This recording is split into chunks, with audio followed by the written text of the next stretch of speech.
رمضان المبارک کے آخری عشرے کا اعتکاف نبی پاک صلی اللہ تعالیٰ علیہ وسلم کے مقدس طریقوں میں سے ایک بڑا خوبصورت طریقہ ہے۔ قرآن مجید نے ارشاد فرمایا، میرے گھر کو خوب صاف ستھرا کرو، طواف کرنے والوں کے لیے اور اعتکاف کرنے والوں کے لیے اور رکوع اور سجود کرنے والوں کے لیے۔ نبی پاک صلی اللہ تعالیٰ علیہ وسلم نے ہر سال رمضان المبارک کے آخری عشرے کا اعتکاف فرمایا ہے۔ ایک سال کسی وجہ سے اعتکاف نہ فرما سکے تو اگلے سال 20 دنوں کا اعتکاف فرمایا۔ نبی پاک صلی اللہ تعالیٰ علیہ وآلہ وسلم نے اعتکاف کا جو مقصد بیان کیا وہ شب قدر کی تلاش بیان کیا۔ اعتکاف سے مراد یہ ہے کہ انسان سارا کچھ چھوڑ چھاڑ کے اللہ تعالیٰ کے گھر میں اس کی عبادت کے لیے، اس کو راضی کرنے کے لیے بیٹھ جائے، اور 10 دن جب وہ مسجد شریف میں حاضر رہتا ہے تو حضور صلی اللہ تعالیٰ علیہ وسلم فرماتے ہیں اللہ تعالیٰ اسے 2 حج اور 2 عمرے کا ثواب عطا کرتا ہے۔ اعتکاف کے اندر کچھ باتیں بڑی ضروری ہوتی ہیں، جیسا کہ انسان کو بلا ضرورت طبی مسجد سے باہر نہیں آنا، اس کو کوئی فضول بات نہیں کرنی، اس کو کوئی ایسا کام نہیں کرنا کہ جو شریعت اسلامیہ جس سے منع کرتی ہو۔ اس کے ساتھ ساتھ کچھ اعتکاف کے آداب بھی ہیں کہ اس نے 10 دن مسجد کے اندر رہنا ہے تو آخر اس نے کرنا کیا ہے۔ ہمارے ہاں لوگ مسائل پوچھ لیتے ہیں اور مسائل پوچھنے کے بعد پھر ان کی گنجائش سے بہت زیادہ فائدہ اٹھاتے ہیں۔ اس میں کوئی شک نہیں ہے کہ باہر سے آنے جانے والے آدمی کے ساتھ آپ گفتگو کر سکتے ہیں، ضرورت کے تحت آپ ٹیلی فون پر بھی بات کر سکتے ہیں، لیکن اس کو اگر آپ نے یہی کام کرنا تھا اور بہت زیادہ وقت اسی پر ضائع کرنا تھا تو پھر تو آپ پہلے سے باہر موجود تھے۔ اعتکاف میں آنے کا مقصود تو اللہ کی عبادت ہے۔ اعتکاف میں جب آپ آ گئے تو اس کا مقصد ہے کہ آپ کچھ دنوں کے لیے لوگوں سے کٹ کے اللہ کی بارگاہ میں حاضر ہو گئے، آپ نے اپنے رب کو راضی کرنے کا ارادہ کر لیا۔ تو اعتکاف میں ایک تو شوق سے آئیں۔ ہمارے علماء نے لکھا ہے کہ زندگی میں ایک بار تو اعتکاف کاری لینا چاہیے، اس پر توجہ ہو ہی جانی چاہیے۔ وقت ملنا تو زندگی میں پراپر طریقے سے تو بڑا مشکل ہوتا ہے، لیکن وقت نکال کے اعتکاف میں ایک دفعہ تو زندگی میں آ ہی جانا چاہیے، اور کسی کو ہر سال موقع مل جائے تو پھر تو کیا ہی بات۔ تو اعتکاف کے اندر جو کام ہم نے کرنے ان میں سب سے زیادہ اور سب سے پیارا کام یہ ہے کہ کثرت کے ساتھ قرآن پاک کی تلاوت کریں۔ نبی پاک صلی اللہ تعالیٰ علیہ وآلہ وسلم رمضان المبارک میں قرآن پاک کا دور فرماتے تھے حضرت جبریل امین علیہ السلام کے ساتھ، اور جس سال حضور کا وصال ظاہری ہوا اس سال حضور فرماتے ہیں 2 مرتبہ قرآن پاک کا دور کیا۔ 2 دفعہ حضور نے حضرت جبریل امین کو قرآن شریف سنایا اور 2 دفعہ انہوں نے نبی پاک صلی اللہ علیہ وسلم کو سنایا۔ تو بہت کثرت کے ساتھ قرآن پاک کی تلاوت کی جائے۔ ایک پہلو اور بھی ہے اس کا، اس پر بھی آپ توجہ کریں گے۔ قرآن مجید کو پڑھنا بھی ضروری ہوتا ہے اور صحیح پڑھنا سب سے زیادہ ضروری ہوتا ہے۔ تو اگر آپ کسی ایسی مسجد میں تشریف فرما ہیں جہاں آپ کے لیے بندوبست کیا گیا ہے تو کوشش کریں کہ وہاں قاری صاحب سے، عالم صاحب سے، امام صاحب سے آپ قرآن مجید کو سیکھیں، اور کوئی زیادہ مشکل نہیں ہے، پورے 10 دن آپ موجود ہیں، اور اگر آپ 10 دن پوری توجہ کے ساتھ قرآن مجید کے مخارج پہ لگائیں گے تو امید ہے کہ بہت حد تک آپ کو قرآن مجید سمجھنے میں، پڑھنے میں آسانی ہونے لگی۔ دوسرا، اعتکاف میں جب آپ موجود ہیں تو آپ کو کوشش کرنی ہے کہ آپ محاسبہ نفس پر توجہ دیں۔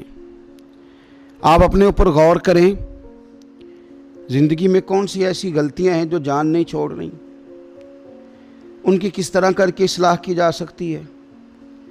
کون سے ایسے کام ہیں جو میں کرتا ہوں تو اس غلطی میں زیادہ مبتلا ہو جاتا ہوں، اور کون سی ایسے کام ہیں، کون سی ایسی جگہ ہیں جہاں میں جاتا ہوں تو میرا ان غلطیوں سے نکلنے میں مجھے وہ جگہیں اور وہ کام مددگار ہوتے ہیں۔ تو اپنے محاسبہ نفس پر توجہ دی جائے۔ اعتکاف کے 10 دنوں میں موقع ملتا ہے انسان کو اپنے لیے سوچنے کا۔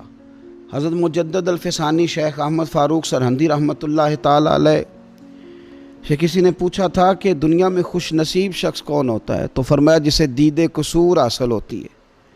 حضور دید قصور کیا ہوتا ہے؟ فرمایا جسے اپنی غلطیاں نظر آنی شروع ہو جائیں۔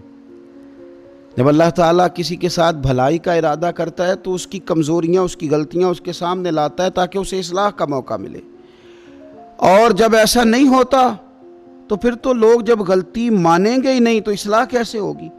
تو اعتکاف کے 10 دنوں میں محاسبہ نفس پر خاص توجہ دیں، اپنی زندگی میں اپنا حساب کریں، اپنا حساب۔ اور جناب عمر فاروق رضی اللہ تعالیٰ عنہ کی وہ روایت ہمیں بتاتی ہے کہ حساب کر لو اس سے پہلے کہ تمہارا حساب کیا جائے۔ تیسری بات، ایک تو قرآن پاک پڑھیں گے، ایک محاسبہ نفس کریں گے، تیسری بات مراقبہ کریں۔ کچھ دیر کے لیے بیٹھیں، یہ غور کریں کہ رب تعالیٰ نے ہمیں نعمتیں کتنی عطا فرمائی ہیں، پھر یہ غور کریں کہ ان نعمتوں کے بارے میں، ان نعمتوں کے ساتھ ہماری عبادت کتنی ہے، ہمارا شکر کتنا ہے۔ زندگی اپنی کا حساب لگائیں، غور کریں کہ کتنا کچھ ہے جو ہمیں محنت سے ملا ہے اور کتنا ہے جو بغیر محنت کے ملا ہے، اور کون سی ایسی نعمتیں ہیں جن کا ہم نے شکریہ ادا کیا اور کون سی ایسی ہیں جن پر ہم نے کبھی توجہ ہی نہیں کی کہ یار یہ تو بہت بڑی نعمت ہے جو اللہ نے ہمیں عطا کی ہوئی۔ اپنی گردن کو جھکا کے تھوڑا غور و فکر کریں۔ تفکر کا درس دیا ہے قرآن پاک نے، بار بار کہا ہے تفکر کرو، غور کرو، تدبر کرو، تو یہ ہمیں موقع میسر آتا ہے۔ چوتھی بات، اعتکاف کے دنوں میں اپنے رب کریم کے ساتھ اپنی توجہ کو لگائیں۔ قرآن حکیم نے جو کہا نا کہ رب کی عبادت اس طرح کرو کہ تمہیں نا یقین حاصل ہو جائے، کھل کر اس کی بارگاہ میں سجدے کریں، دعائیں مانگیں۔ ہمارے صوفیہ فرماتے ہیں کہ ایک وقت آتا ہے کہ انسان کو خود اطمینان قلبی نصیب ہو جاتا ہے، اسے محسوس ہوتا ہے کہ واقعی میرا رب مجھ سے راضی ہے، اسے محسوس ہونے لگتا ہے کہ میں اپنے مالک کے قریب چلا گیا ہوں۔ وہ اس کثرت سے نفل پڑھتا ہے، اس ذوق کے ساتھ وہ اس کی بارگاہ میں دعائیں کرتا ہے، اس شوق کے ساتھ وہ تلاوت کرتا ہے، خود محسوس کرنے لگتا ہے کہ اب میرا دل لگنے لگ گیا ہے، اب میں دعا مانگتا ہوں تو مجھے لگتا ہے کہ قبولیت میری دعاؤں کے قریب آنے لگی ہے۔ اللہ نے ہمیں یہ موقع دیا ہے کہ ہم خوب اس پر توجہ کریں۔ پانچویں بات اعتکاف والوں کی خدمت میں یہ عرض کرنی ہے کہ پورے 10 دن ہمارے پاس موجود ہوں گے اور ہم نے مسجد میں ہونا ہے، تو کیوں نہ ایسا کریں کہ از اول تا آخر، صبح سے شام تک ہم ہر وہی کام اسی طریقے سے کرنے کی کوشش کریں جو طریقہ ہمیں رسول پاک نے عطا فرمایا۔ ہمارا کھانا پینا، سونا جاگنا، بولنا حضور کی اتباع میں لے آئیں۔ ہم ان 10 دنوں میں ہم پریکٹس کریں کہ ہم نے سنت کے مطابق، حضور کے طریقے کے مطابق سارے کام کرنے۔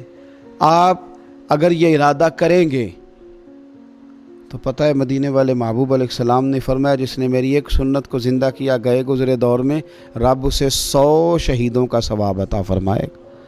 تو اتنا اعزاز ہے۔ تو ان 10 دنوں میں ہونا بھی مسجد میں ہے، ہونا بھی باوضو ہے، تو کیوں نہ سارے کام سیکھا جائے، پڑھا جائے اس سے پہلے کہ کھانا کس طرح کھانا سنت ہے، اور کس طرح بیٹھ کے کھانا سنت ہے، اور پھر کس طرح کر کے گفتگو کرنا حضور علیہ السلام کا مقدس طریقہ تھا، وہ کس طرح سے پھول جھڑتے تھے جن سے لوگ فیض حاصل کرتے تھے۔ تو اعتکاف میں اپنی مصروفیات کو ان 5 کاموں میں لگائیں۔ ایک تو تلاوت قرآن حکیم کریں، دوسرا محاسبہ نفس، تیسرا مراقبہ کریں، تدبر کریں، غور کریں اپنے اوپر بھی اور اللہ تبارک و تعالیٰ کی نشانیوں پر بھی، اور چوتھا یہ کہ کوشش فرمائیں کہ ہم اپنی عبادت کو، اپنی دعا کو، اپنے استغفار کو اس طرح کا بنائیں کہ ہمیں محسوس ہو کہ قرب الہی کے جانب ہمارا سفر ہے۔ اور پانچواں، ان 10 دنوں میں سنت اور شریعت کی وہ ساری چیزیں جس کا دین ہم سے مطالبہ کرتا ہے، اب تو ہم بالکل دنیا سے ایک سائیڈ پہ ہو کے بیٹھیں، اب تو اس طرف توجہ کریں۔ اللہ تعالیٰ سمجھنے کی توفیق عطا فرمائے۔